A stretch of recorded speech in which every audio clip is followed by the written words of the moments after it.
Have you ever considered the extraordinary measures some people have taken to encounter Jesus Christ? The Gospel of Mark chapter 2 gives us an account of a healing that is nothing short of remarkable, not just because of the miracle itself, but because of the unusual circumstances that led to it. Picture this: a paralyzed man, not dragged or carried through the streets, but lowered directly into the middle of a crowded gathering where Jesus was speaking. This wasn't a typical entrance. 4 men, burdened with the weight of their friend, ascended to the rooftop due to the crowd and proceeded to dismantle it to create an opening. They then lowered their friend right in front of Jesus. In broad daylight, no one raised an objection, no quarrels ensued, no fists were thrown over the destruction of this roof. One could surmise that either the paralyzed man was of great influence or his companions were masters of public relations. Yet Jesus, upon witnessing this grand entrance, didn't immediately tend to the man's physical ailment. Instead, he said, "Son, your sins are forgiven."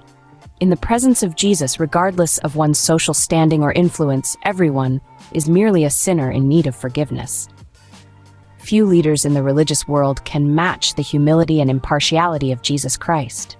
Yet it's clear that the faith and actions of these men touched him. Their collective faith, their determination to overcome obstacles, and their meticulous execution of a daring plan provide valuable lessons for all. Without a deep faith in Jesus' power, they would not have gone to such lengths.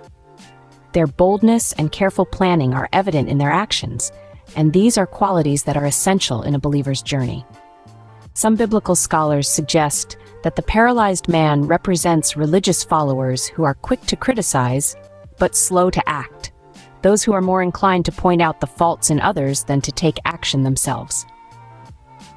There are also those who observe the different reactions of the various groups in this story. They represent the complex attitudes hidden within religious settings.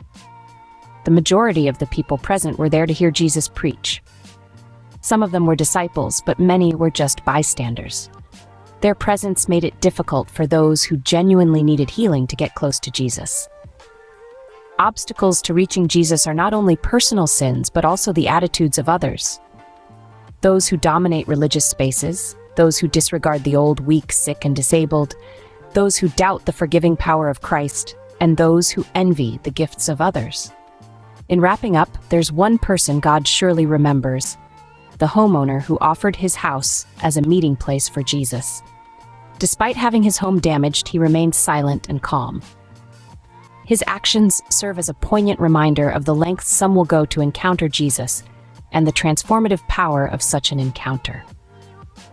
This story from the Gospel of Mark is not just about a miraculous healing, but also about faith, determination, and the power of Jesus Christ to forgive sins.